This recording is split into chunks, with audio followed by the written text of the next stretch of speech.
Hello everyone, welcome to Harsh academy 94 channel. दोस्तों, आइए हम इस वीडियो में बात करेंगे जो रसायन विज्ञान का एक बहुत महत्वपूर्ण टॉपिक होता है, जिसे हम बेसिक टॉपिक कह सकते हैं। तो आइए देखते हैं इसमें अम्ल, क्षार व लवण ये होते क्या हैं। तो जैसे कि हम इनके रासायनिक गुणों के आधार पर देखें तो इन्हें 3 भागों में बांटा गया है। पहला अम्ल, दूसरा क्षारक, तीसरा तीसरा लवण। आइए हम अम्ल के बारे में सबसे पहले समझने की कोशिश करते हैं कि अम्ल होता क्या है। तो हम परिभाषा के आधार पर देखें तो वे ऐसे पदार्थ होते हैं जो अपने जलीय विलयन में हाइड्रोजन के धनायन यानी H+ आयन उत्पन्न करते हैं, अम्ल कहलाते हैं। जैसे कि हम एग्जाम्पल में देखें तो हाइड्रोक्लोरिक अम्ल HCl, एसिटिक अम्ल, नाइट्रिक अम्ल इत्यादि। अब यहाँ पे एक समीकरण आपको दिख रहा होगा। तो इस समीकरण में हम कुछ चीज़ें देखने की कोशिश करते हैं। जैसे कि हम यहाँ पे देखें तो HCl ये हमारा अम्ल है, और ये जब 2 पार्ट में टूटता है तो H+ आयन देता है और Cl- आयन देता है। तो यहाँ से हम कह सकते हैं, प्रूव हो रहा है कि ये हमारा जो HCl है तो ये हमारा अम्ल है, जो कि हमें टूटने के बाद H+ आयन दे रहा है। अब इसी में हम आगे देखते हैं आर्हेनियस ने क्या कहा था। आर्हेनियस का जो एक आयनिक सिद्धांत था वो यह कहता था कि यह परिभाषा केवल जल में विलेय यौगिकों के लिए सत्य है। कहने का मतलब ये है कि ये जो जल में विलेय होते हैं जो यौगिक, उन्हीं के लिए ये सत्य होती है। तो जैसे कि हम देखें तो 1923 में लॉरी और ब्रानस्टैड ने एक व्यापक परिभाषा प्रस्तुत की, जिसे प्रोटॉन विनिमय का सिद्धांत कहते हैं। इसके अनुसार अम्ल वे पदार्थ होते हैं, इनके अनुसार जो लॉरी एंड ब्रानस्टेड थे, इनके अनुसार जो परिभाषा दी गई तो वो प्रोटॉन विनिमय का सिद्धांत कहते हैं। और इनके अनुसार अम्ल वे पदार्थ होते हैं जो किसी दूसरे पदार्थ को प्रोटॉन दे सकते हैं, जैसे कि हम HCl में ऊपर देख चुके हैं। अब आगे हम इसमें देखते हैं तो जल में घोलने पर जल H2O को H+ आयन प्रदान करता है, अतः यह अम्ल है। अब जैसे हम यहाँ पे ये जो समीकरण हमारे सामने शो हो रही है तो हम इसमें देख सकते हैं कि HCl जो H2O से क्रिया करता है तो H3O+ और Cl- में टूट जाता है। तो यहाँ से ये भी सिद्ध होता है कि ये हमारा HCl एक अम्ल है जो कि H+ आयन हमें देता है। अब आगे हम इसी में बात करते हैं अम्लों के गुण के बारे में। तो अम्लों का गुण क्या होता है, ये हमें क्या दर्शाता है। तो पहला हम देखें तो इनका स्वाद खट्टा होता है। ये स्वाद करने पे इनका पता चलता है कि ये खट्टे हैं। तो ये स्वाद में खट्टे होते हैं और इनकी धातुओं से अभिक्रिया कराने पर हाइड्रोजन गैस मुक्त होती है, जो कि हमारा अम्ल धातुओं से जब क्रिया करता है तो हाइड्रोजन गैस मुक्त करता है। अब ये मिथाइल ऑरेंज व नीले लिटमस को लाल कर देते हैं। नीला लिटमस, दोस्तों हम आपको थोड़ा यहाँ पे बताने की कोशिश करेंगे कि नीला लिटमस होता क्या है। नीला लिटमस एक्चुअली एक ऐसा पदार्थ होता है जिन्हें हम सूचक कह सकते हैं, जो लाइकेन का बना होता है। और इसी से हम पता करते हैं कि ये हमारा अम्ल है कि क्षार है। जो हमारा अम्ल होता है तो जब नीले लिटमस को उसमें डुबोते हैं तो ये नीले लिटमस को लाल में बदल देता है, यानी लाल कलर में उसको कर देता है। तो यहाँ से हमें पता चलता है कि ये हमारा अम्ल है। आगे हम देखते हैं कि मिथाइल ऑरेंज व लिटमस का प्रयोग अम्लों व क्षारों की पहचान हेतु किया जाता है। जैसा कि हमने अभी आपको बताया कि जो लिटमस होता है, इसका यूज जो होता है अम्ल व क्षारों को पहचानने हेतु किया जाता है। अब आगे हम देखें अम्ल क्षार से अभिक्रिया करके लवण व जल बनाते हैं। अम्ल जो जब क्षार से अभिक्रिया करते हैं तो ये जल व लवण बनाते हैं। अम्ल धातु कार्बोनेटों से अभिक्रिया करके लवण कार्बन डाइऑक्साइड व जल बनाते हैं। जैसे कि यहाँ पे हम इस समीकरण में देखें तो Na2CO3 + 2HCl = 2NaCl + CO2 + H2O। यहाँ से हमें पता चलता है कि धातु कार्बोनेटों के से अभिक्रिया करके लवण कार्बन डाइऑक्साइड व जल बनाते हैं। आगे हम देखें तो अम्ल धातु ऑक्साइडों के साथ भी अभिक्रिया करके लवण व जल देते हैं। अम्ल को क्षयकारी या संक्षारक प्रभाव रखते हैं। यदि इनके संपर्क में कपड़ा, लकड़ी, धातु, पत्थर इत्यादि आते हैं तो ये नष्ट हो जाते हैं। यदि किसी जीव की त्वचा प्रबल अम्लों के संपर्क में आती है तो बुरी तरह झुलस जाती है, जिसे हम एसिड कहते हैं। अब अम्लों के जलीय विलयन जो होते हैं वो विद्युत के सुचालक होते हैं। अब आगे हम अम्लों के प्रकार के बारे में बात करेंगे। तो हमारा पहला प्रकार जो होता है हाइड्रोजनी अम्ल। अब हाइड्रोजनी अम्ल होता क्या है, हम क्यों हाइड्रोजनी अम्ल कहते हैं, तो जिन अम्लों में हाइड्रोजन परमाणु उपस्थित व ऑक्सीजन परमाणु अनुपस्थित रहता है उन्हें हम हाइड्रोजनी अम्ल कहते हैं। जैसे HCl में हम देखें तो हाइड्रोजन परमाणु तो उपस्थित है लेकिन ऑक्सीजन परमाणु अनुपस्थित है। जैसे कि हम यहाँ देख सकते हैं, यहाँ पे हम देखें HCl में देखें तो हाइड्रोजन परमाणु तो उपस्थित है लेकिन ऑक्सीजन परमाणु उपस्थित नहीं है, अतः इसको हम हाइड्रोजनी अम्ल कहेंगे। अब आगे हम देखते हैं इन्हीं के और कुछ उदाहरण है। हाइड्रोक्लोरिक अम्ल, ये एसिड जो हो गया, HCN हो गया। और आगे हम देखें हाइड्रो रासायनिक अम्ल HBr, हाइड्रोब्रोमिक अम्ल इत्यादि। अब ऑक्सी अम्ल, सेकंड हम देखते हैं ऑक्सी अम्ल। ऑक्सी अम्ल क्या होता है, जिन अम्लों में ऑक्सीजन व हाइड्रोजन दोनों ही परमाणु उपस्थित होते हैं ऑक्सी अम्ल कहलाते हैं। अब आगे हम इसमें देखें तो H2SO4 सल्फ्यूरिक अम्ल, HNO3 नाइट्रिक अम्ल, H2CO3 कार्बोनिक अम्ल इत्यादि। अब इसमें हम देख सकते हैं जैसे कि हम H2SO4 जो हमारा सल्फ्यूरिक अम्ल है इसकी बात करें तो इसमें हम देख सकते हैं कि H हाइड्रोजन भी है, हमारा हाइड्रोजन परमाणु भी है और ऑक्सीजन परमाणु भी है। इसलिए हम यहाँ से हमें साफ साफ दिखाई देता है कि H2SO4 को हाइड्रोजनी अम्ल कह सकते हैं। आगे हम बात करते हैं प्रबल अम्ल, स्ट्रॉन्ग एसिड्स। ऐसे अम्ल जो कि जल में पूर्णतः आयनीकृत हो जाते हैं, फलतः बड़ी संख्या में हाइड्रोजन आयन देते हैं, प्रबल अम्ल कहलाते हैं। हम यहाँ से क्या समझे कि जो प्रबल अम्ल स्ट्रॉन्ग एसिड होता है, ऐसे अम्ल जो कि जल में पूर्णतः आयनीकृत हो जाता है, जिसे हम कहते हैं कि पूर्णतः घुल जाता है और बड़ी संख्या में हाइड्रोजन आयन देते हैं, प्रबल अम्ल कहलाते हैं। प्रबल अम्ल बहुत ही तीव्रता से अभिक्रिया करते हैं, जैसे हाइड्रोक्लोरिक अम्ल HCl, सल्फ्यूरिक अम्ल H2SO4, नाइट्रिक अम्ल HNO3 इत्यादि। ये प्रबल अम्ल की श्रेणी में आते हैं। अब आगे हम देखते हैं कि कार्बोनिक अम्ल H2CO3 व सल्फ्यूरस अम्ल H2SO3 को छोड़कर प्रायः सभी खनिज अम्ल प्रबल अम्ल होते हैं। इन दोनों को छोड़कर H2CO3 व H2SO3 को छोड़कर प्रायः सभी खनिज अम्ल प्रबल अम्ल होते हैं। सभी प्रबल अम्ल प्रबल विद्युत अपघट्य भी होते हैं। तो अब इसमें हम आगे क्षारक की बात करते हैं। सेकंड हमारा क्या है, क्षारक है। क्षारक में हम परिभाषा देखते हैं तो इन्हें भस्म भी कहते हैं। आर्हेनियस के आयनिक सिद्धांत के अनुसार क्षारक वे पदार्थ हैं जो जलीय विलयन में हाइड्रोक्साइड आयन OH- आयन देते हैं। अम्ल में हमने क्या देखा कि वहाँ H+ आयन अम्ल जो हमारा H+ आयन दे रहा था और यहाँ पे हम क्षारक में देख रहे हैं कि OH निगेटिव आयन दे रहा है। तो यहाँ से हमें पता चलता है कि यह क्षार है। अब यहाँ पे जैसे हम इस समीकरण को देखते हैं तो हमें क्या पता चलता है कि Na सोडियम हाइड्रोक्साइड जो जलीय विलयन है, जब ये दो पार्ट में टूटता है तो सोडियम Na+ और OH- निगेटिव आयन दे रहा है। तो यहाँ से हमें पता चलता है कि यह हमारा OH निगेटिव आयन जो दे रहा है तो यह हमारा क्षार है। अब हम थोड़ा सा लॉरी एंड ब्रांस्टेड की आधुनिक संकल्पना के अनुसार भी क्षारक को देख लेते हैं।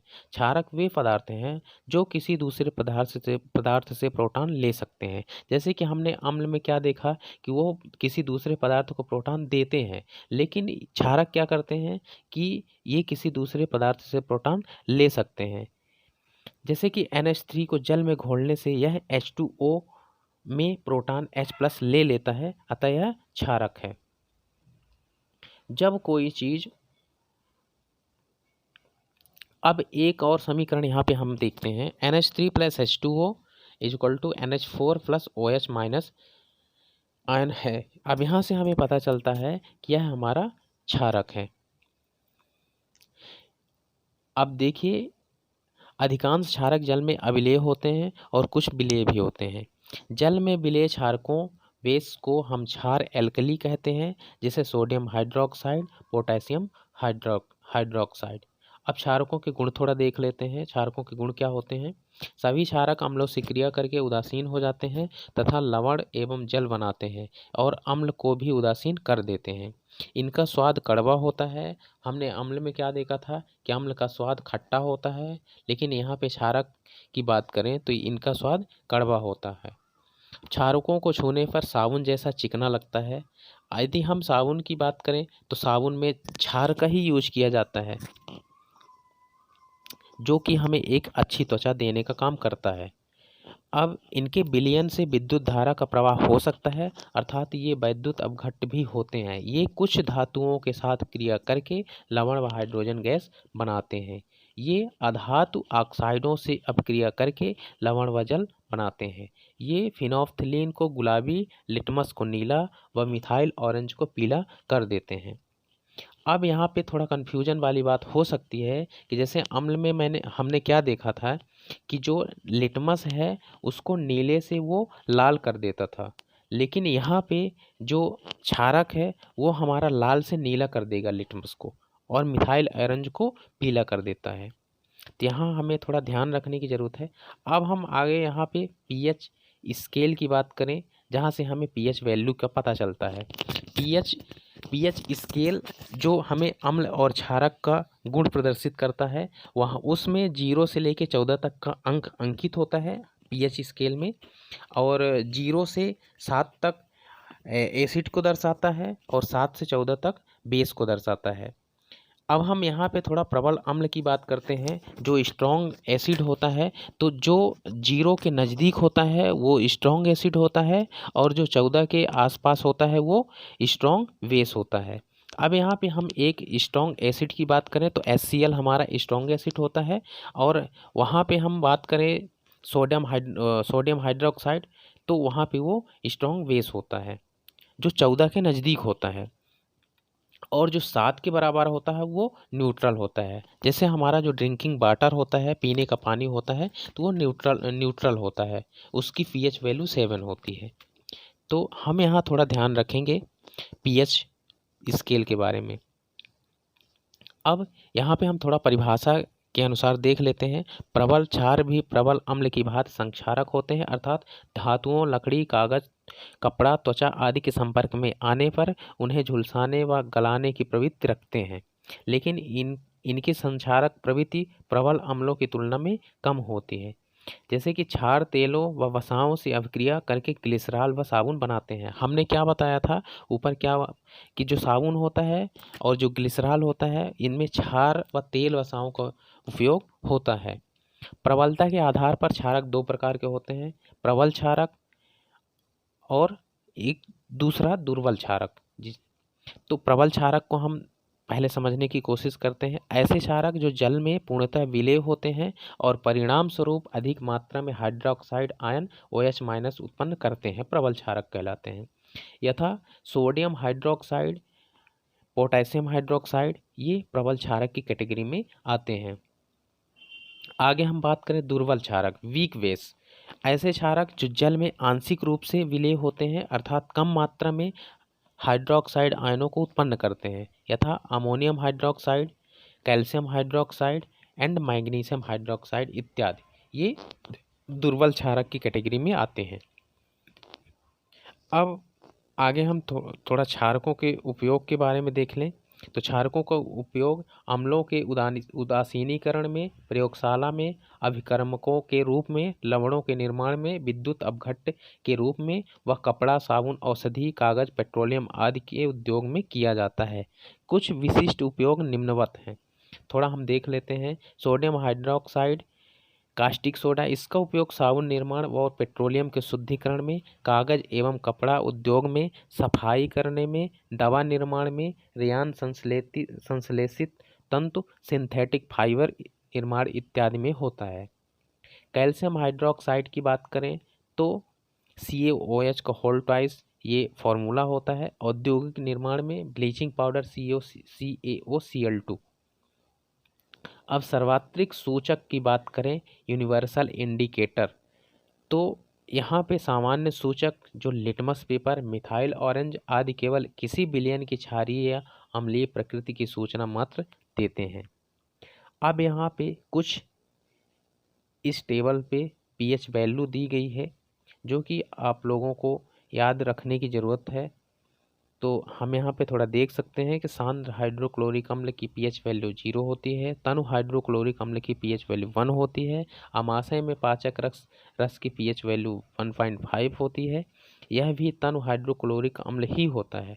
नींबू का रस, लेमन जूस की बात करें तो 2.5 होती है, शराब की बात करें तो 3.5 होती है, सिरका की बात करें विनेगर 4 होती है, बियर की बात करें 4.5 होती है, कॉफ़ी की बात करें 5 होती है, शीतल पेय कोल्ड ड्रिंक की बात करें तो 5.5 होती है, दूध मिल्क की बात करें तो 6.5 होता है, आसुत जल जिसे हम प्योर वाटर कहते हैं, जो ड्रिंकिंग वाटर होता है हमारा, उसकी pH वैल्यू 7 होती है, लार खाने से पूर्व सलाइवा बिफोर मील 7.4 होती है, लार खाने के बाद 6 होती है, रक्त की बात करें ब्लड की 7.4 होती है, अंडा की बात करें 7.7 होती है, मानव मूत्र ह्यूमन यूरिन की बात करें तो ह्यूमन यूरिन 6 होती है, दंत मंजन टूथपेस्ट 8 होती है, खाने का सोडा 8.5, धावन सोडा 9 होती है। तो यहाँ पे दोस्तों टेबल में ये जो pH वैल्यू है यहाँ से क्वेश्चन आते हैं। अभी NTPC में यहाँ से भर भर के क्वेश्चन आ रहे थे, तो थोड़ा हम यहाँ इसको याद रखने की कोशिश करेंगे। अब लास्ट में हम लवण देख लेते हैं। लवण वे पदार्थ हैं जो किसी अम्ल व क्षार की अभिक्रिया स्वरूप बनते हैं, लवण कहलाते हैं। जब अम्ल और क्षार, जैसा कि समीकरण में हम देखते हैं, तो जो अम्ल ये हमारा H2SO4 एसिड होता है जिसे अम्ल कहते हैं, और ये जिंक ये धातु है। इनसे जब क्रिया करते हैं तो ZnSO4 plus H2 hydrogen gas release करते हैं। यहाँ से हमने देखा कि सल्फ्यूरिक अम्ल जिंक धातु is equal to zinc sulphate hydrogen. लवण ये तो हमारा ZnSO4 लवण हो गया। यहाँ से हमें एसिड और बेस ने जब क्रिया किए तो हमारा लवण मिल गया हमें, और H2 हाइड्रोजन गैस रिलीज हो गई। इसी प्रकार हम एक और समीकरण देखते हैं, HCl plus sodium hydroxide NaOH is equal to NaCl plus H2O। यहाँ पे हम देखें तो हमें एक और लवण प्राप्त हुआ है NaCl सोडियम क्लोराइड, और जल हमारा मुक्त हो गया। तो हम यहाँ से हमें क्या पता चलता है कि लवण कैसे बनता है। लवण बनता है जब अम्ल और क्षार आपस में क्रिया करते हैं तो लवण और जल बनाते हैं।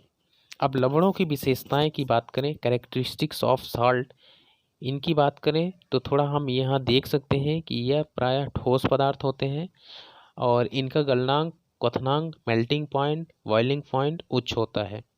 यहाँ से हम थोड़ा और आगे देखेंगे, ये प्रायः जल में घुलनशील होते हैं। इनका जलीय विलयन विद्युत का सुचालक होता है, अर्थात ये विद्युत अपघट्य इलेक्ट्रोलाइटिस के रूप में प्रयोज्य होते हैं। ये आयनिक यौगिक होते हैं। प्रत्येक लवण में एक धनायन केटायन व एक ऋणायन एनायन होता है। जैसे अमोनियम क्लोराइड NH4Cl में NH4 प्लस धनायन व Cl माइनस ऋणायन है। यहाँ से हमें लवणों के विलयन की प्रकृति व pH मान। लवण प्रायः किसी अम्ल व क्षार के मध्य उदासीनीकरण अभिक्रिया द्वारा बनाए जाते हैं, इसलिए इनका pH मान 7 जल के बराबर होता है। लवण का भी pH मान जल के बराबर, यानी ड्रिंकिंग वाटर जो होता है उसका pH मान 7 होता है, और लवण का भी pH मान 7 होता है, जिसे हम उदासीन की कैटेगरी में रख सकते हैं। लवणों को जल में घोलने पर प्राप्त विलयन अम्लीय व क्षारीय या उदासीन हो सकता है। यह इस पर निर्भर करता है कि प्राप्त जलीय विलयन में आयन H+ अधिक है या OH निगेटिव आयन अधिक है। यहाँ से हमें पता चलेगा कि जो हमारा पदार्थ है वो अम्लीय है कि वो अम्लीय है कि क्षारीय प्रकृति का है। तो यहाँ से यदि pH value is less than 7 होगी तो वह अम्लीय प्रकृति का होगा, और pH value is greater than 7 होगी तो वह क्षारीय प्रकृति का होगा। आई होप दोस्तों कि आपको थोड़ा हमने समझाने की कोशिश की, समझ में आया होगा। आगे हम उम्मीद करेंगे आपसे कि जो हमारा आने वाला वीडियो होगा तो उस दोस्तों इसी में आगे आने वाले वीडियो में हम इसी टॉपिक से रिलेटेड अम्ल, क्षार और लवण, इसी से रिलेटेड हम क्वेश्चन एंड आंसर लेके आएंगे। Thank you.